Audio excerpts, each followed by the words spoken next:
It's just loading.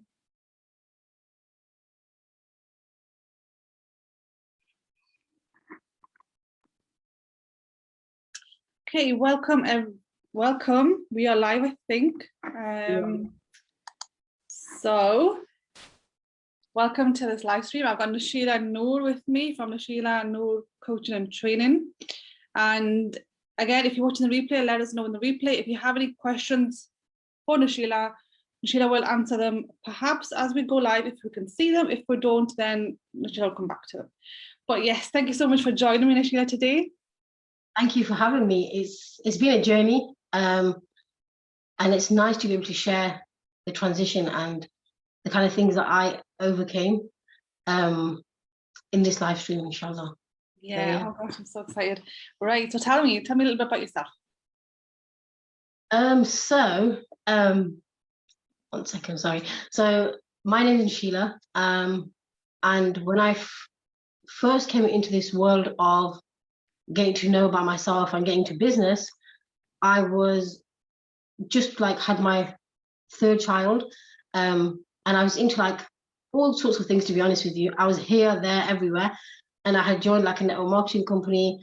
I just was selling some like hijabs on the side. So, and for me at the time, it was just a distraction to feel okay with myself. But I also knew that I wanted to be an entrepreneur of some sort. I knew I had it in me, but I had so many like conflicts and a lot of self-doubt that I had to overcome before doing that. And fast forwarding to now, I coach and train women to create generational change. But there's a big gap in between that had to be filled to like that enabled me to get to where I am today, which inshallah we'll go through.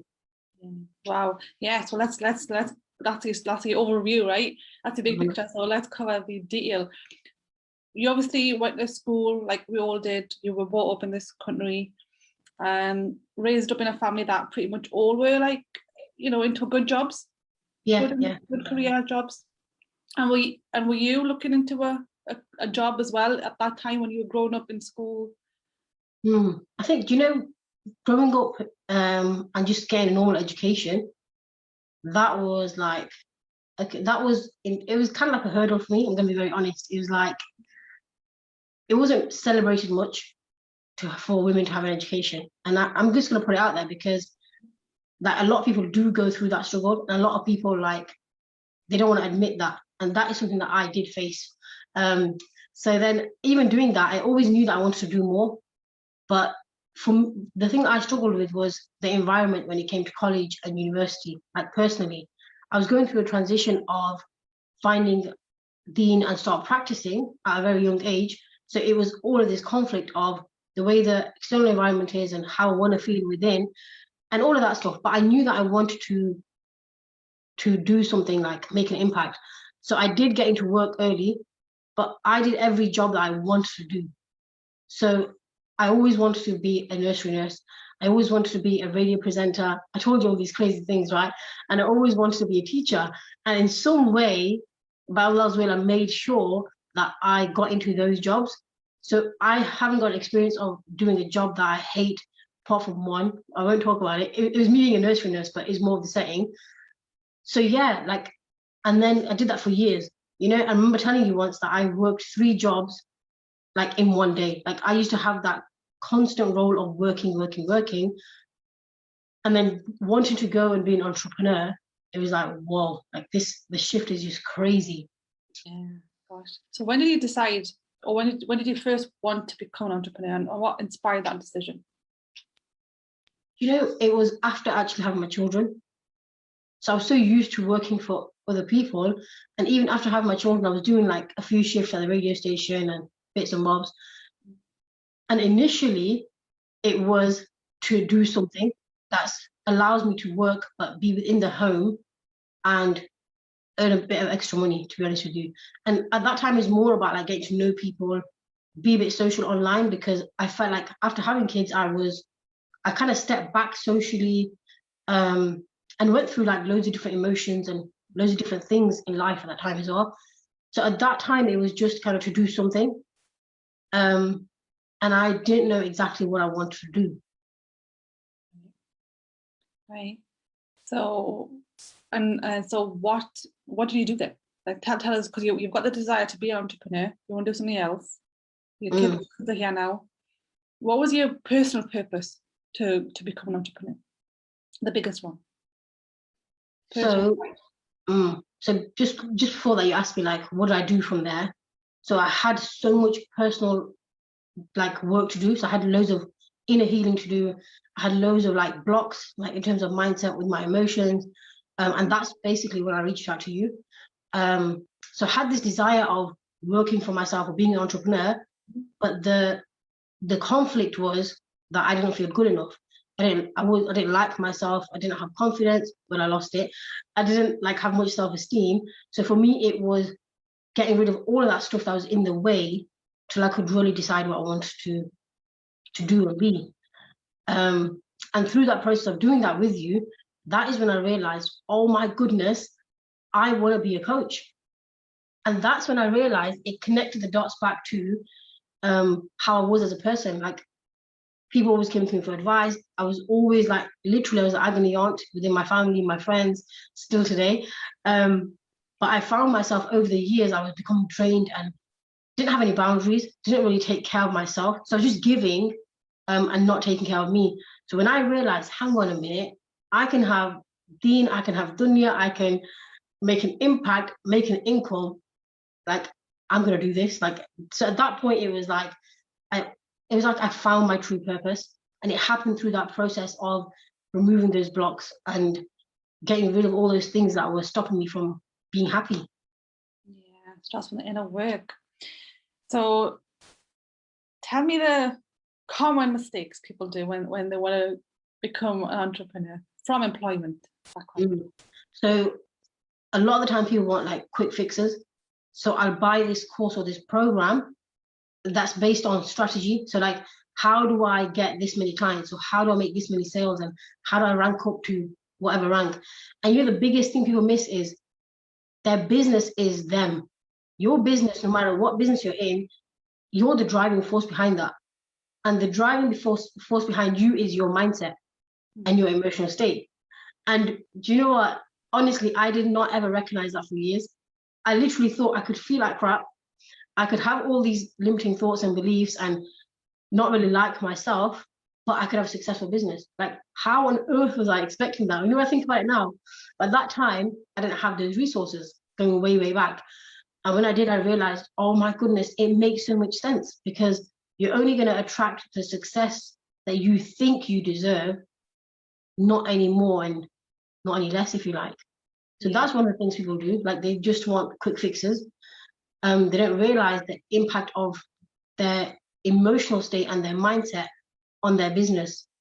It's probably more, but you probably have to prompt me to to get that was a big one that you said there, because well, I can relate to that one. You can feel crap here and go to work in your job and still be great nursery nurse, or still be great teacher and radio presenter, because it's all external.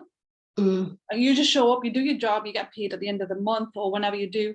But as an entrepreneur, you've got to feel good every day. You've got to work on your energy, which people did, like you said, they do miss out, and they want to go for the course or the strategy and not work on them internally.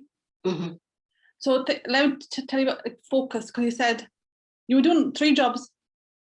Did you find you brought that habit into the first, before you became a coach, because that narrowed and got you focused? But what common stuff happened? Like, is it like shiny object syndrome? Tell me about that. So I think it became my life. So I brought it into motherhood. I brought it into, so network marketing is like, oh, I joined that thing and I joined that thing and I'll do this because I can do everything, right? And then even when I transitioned into becoming a coach, you see like programs everywhere. You see everyone's doing something, right? And it's really about slowing down and asking yourself, do I need this thing? Because I remember you used to like really stop me in the beginning, like, do you need that? Is it going to help you? What results is it going to get you? And I needed that at that time, because it was like, you either go full force and you avoid doing the inner work. So you buy loads of programs and you think that's going to get you like 10K months and all this crazy stuff that's promised. I'm not saying that's not possible, because it really is. when you work on yourself too. So yeah, I kind of brought that mindset of constantly working to constantly buying things and doing things. Not all those things served me. So I had to slow down and focus on that one thing until I got to my next step. And then I could add things to my kind of toolbox, if you like. Yeah, definitely.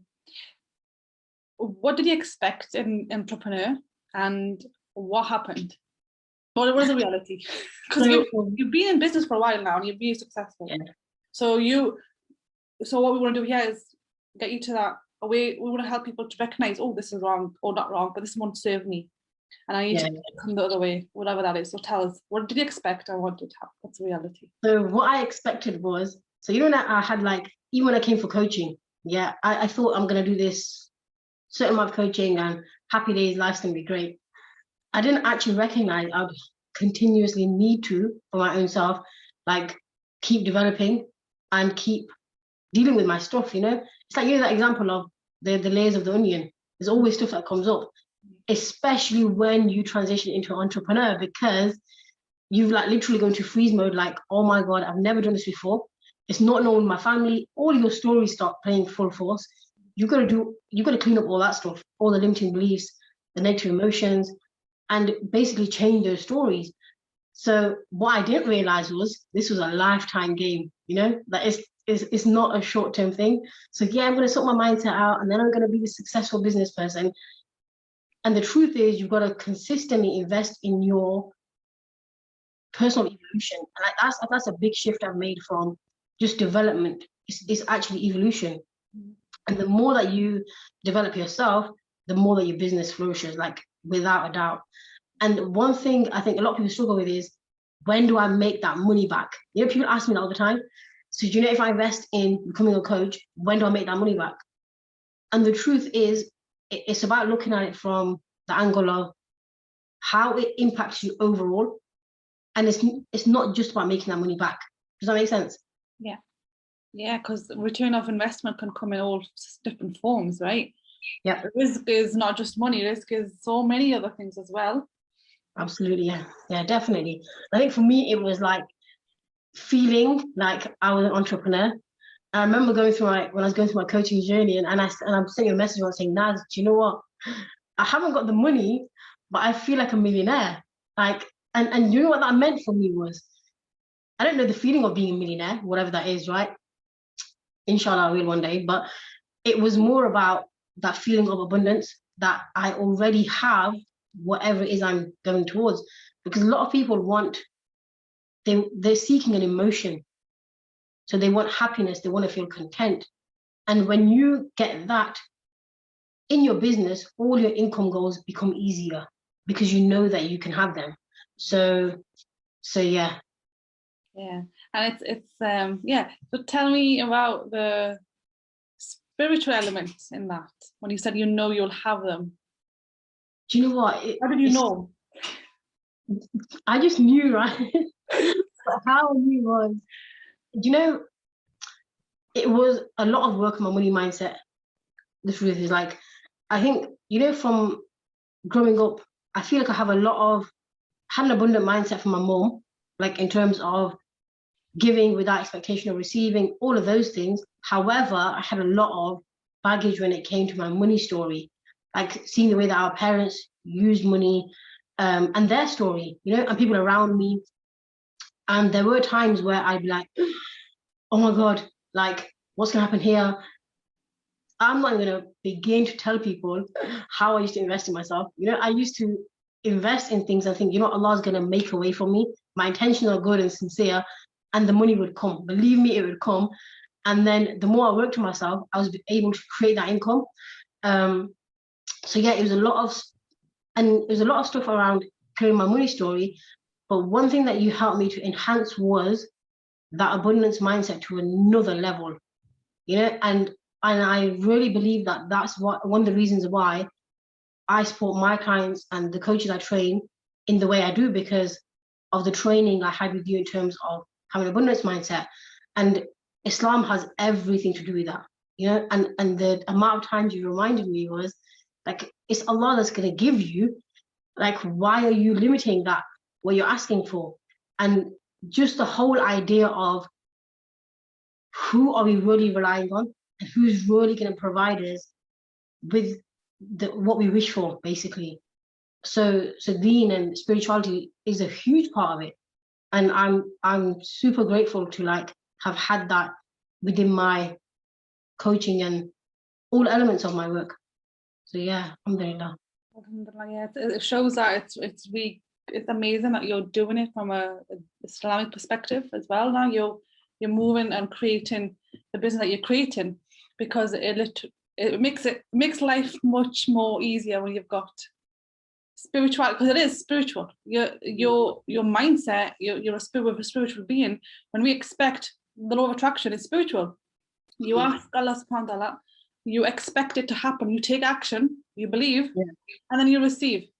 So you Absolutely. take action as if it's happening, it's already happening. I just need to take my goals, take my action steps.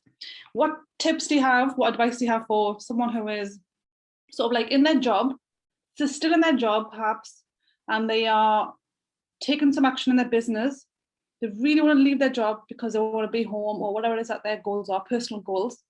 What tips can you give them? You know, to really question, like, all begins with questioning yourself.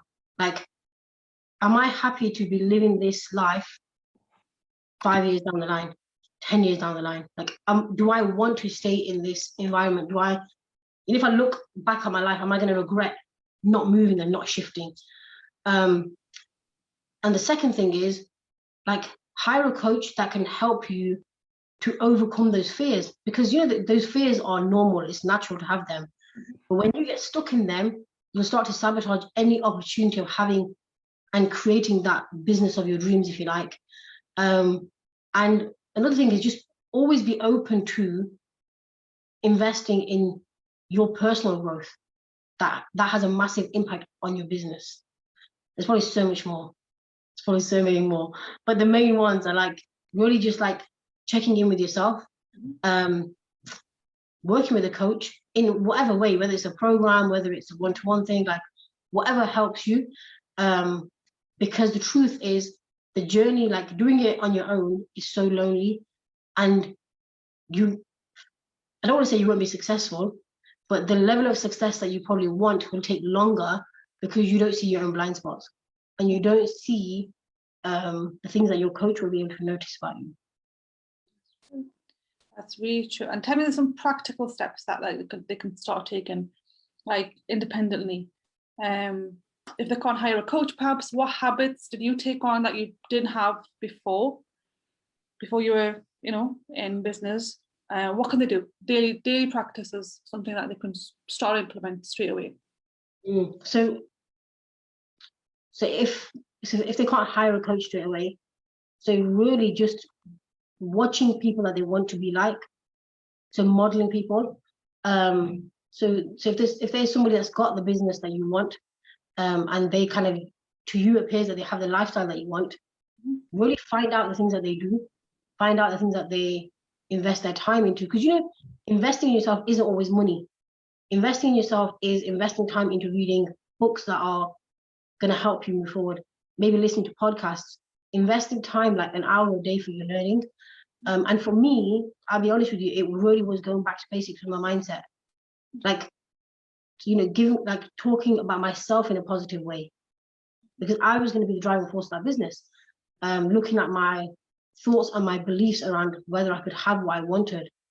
And then really, a big part of it was being grateful for everything that I did have.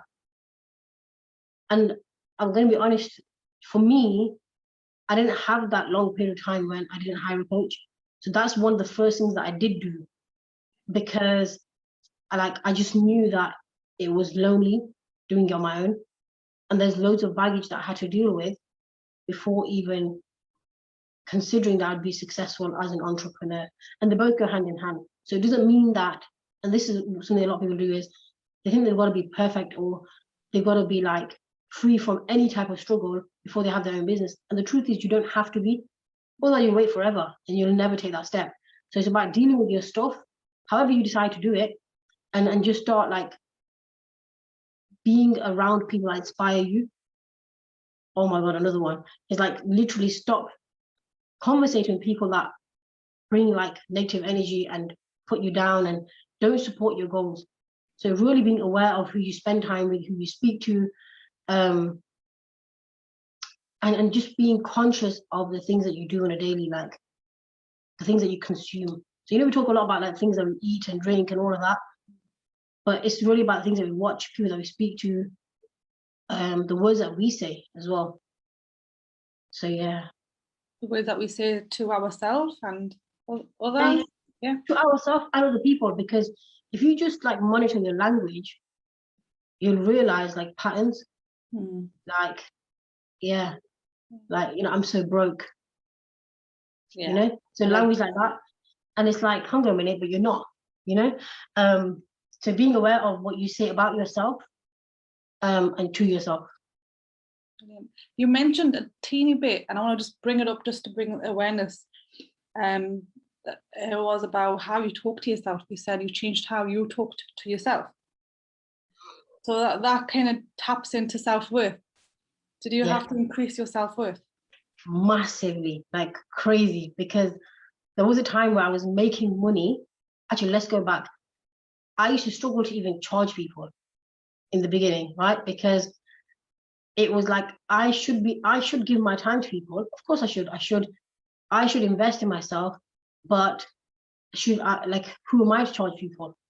So the whole thing around worthiness and like valuing myself enough to kind of be like, yes, I deserve this, and kind of go all out with it. So self-worth was massive for me. So I had to increase my self-worth. And also, there's another one, what was it? Am I really fear of success? That's it. So like, if I do become successful, oh my God, what's gonna happen? You know, like, is my life gonna change? I'm gonna turn into a complete cow. You know, it's funny when you say the things out loud, but those are the stories that we make up and we tell ourselves over time. Like, am I gonna become so arrogant? And am I gonna do this? And the truth is, and I think this is really important, that, you know, people have this idea of, if I make loads of money, I'm gonna become arrogant or greedy, or, you know, one of the limiting beliefs that I was massive was money is the root cause of all evil. I never believed it fully, but it used to occur in my unconscious a lot because I heard it so much. And it's not, money just enhances how you are already as a person. So if you're generous and kind and giving and you believe in abundance, when you have money, you're just going to do more of that. But if you have negative or evil intentions, I don't want to say person is evil, right? Or you have like greed and all of those characteristics, having money will just enhance them. So it's really about purifying our intentions in terms of the work that we do, whatever it is, and knowing that money can't change you as a person, just enhance how you are already. Yeah, so more reasons of having it. Yeah, so like I said, more reasons to rework on yourself, work on the inner, work on you, and then obviously take strategy as well. Okay, lovely. Anything else you want to add that I haven't covered that you really want to share with people that are in that place where they're transitioning? I've said loads. But I think really just just think like 5 years down the line, 10 years down the line, am I happy with where I am? And will you have any regrets, basically? You know? And then, like, I always think this, like, the world is your oyster. Like, go and just take what you need, and it's more fruitful when you do the inner work and you deal with your limiting thoughts, and then your behavior in your business will drive you to have more success, inshallah. Inshallah, definitely. So I want to ask you a question because I can't see anyone's questions here, and it slipped my mind, but it was a really important one. But the question I would ask you is, how long does it take to be successful in business? So do you know what? The biggest thing that people do is give themselves a time frame, 30 days or 60 days or 90 days and all of that stuff, right? The truth is, you can move as fast as you want or as slow as you want. But the key thing is, when you work on your limitations that are internal, You'll be able to handle your external obstacles. And there's no real time frame, but it's really about when you deal with those things, you'll be able to move faster and you'll be able to get the success that you want quicker. And I think when it comes to business, any type of business, whether it's coaching or you're building a different type of business, it's really about seeing this as a long-term. Like, so I see my coaching and training business as a lifetime thing. And when you have that mindset, you're willing to take as long as you need to, because we're all different as well as people. Some people are generally just higher achievers in terms of like they can work more, they can put, they're able to do that. Some people need longer to process things and longer to kind of go to the other level. And be compassionate, be kind to yourself, because the last thing you want to do is compare your chapter 1 to somebody else's chapter 10 and say, oh my God, she's doing this, and this, and I'm still here. But from where you are, you can still get to where you want to be, but just focus, like stay in your own lane, basically, and be kind to yourself. It's a journey, and you have emotional roller coasters. We always do, but it's about dealing with those. Definitely. Any skills that you had to learn? Yeah, loads. So basic skills that, like patience, my goodness, discipline, and just those things in terms of having my routine at home, like that was massive for me. And then obviously to get into coaching, I trained in NLP, and then I trained as a master coach, and then I trained as a trainer. But I did those things because they were in alignment with what I wanted to create. So based on where you want to be, you got to look at the skill set that you need to get you there. So that might not be for everybody, but that was for me because I wanted to create that empire and that legacy of, creating generational change. So, and it's about kind of knowing where you want to go and always topping up your knowledge, but things that you need to know. So not anything and everything, because you'll get too consumed with information and take no action. Definitely. So basic skills. What basic skills could you say everyone needs when they're transitioning? Doesn't matter what field they go into. What's the basic skills? I have just said so much stuff like so basic skills like being able to build connections with people, building rapport with people, like genuine relationships, and the biggest thing, I did it myself, we all did it, especially in network marketing. Hey, do you want to buy my thing? I've got this awesome product, never tried it myself, but and really it's crazy because you won't do that in real life, outside of social media. So really having that ability to communicate with people effectively, build relationships. I had another one, I can't remember what it was. And yeah, there's loads of things like how to make sales. So yeah, so all of that good stuff. And how to create conversations. There's loads of stuff there. I feel like I've just like talked. Yeah, you've said so much. And again, if you've got any questions, I can't see questions fully, but if you've got any questions for Noshiela, just tag Noshiela. I'm sure she'll come back. But I want to love you and leave you because you're due to do something else after this. Yeah, inshallah. Thank you so much for coming. Thank you for sharing your journey. It's an honor to know you and just be part of your network even.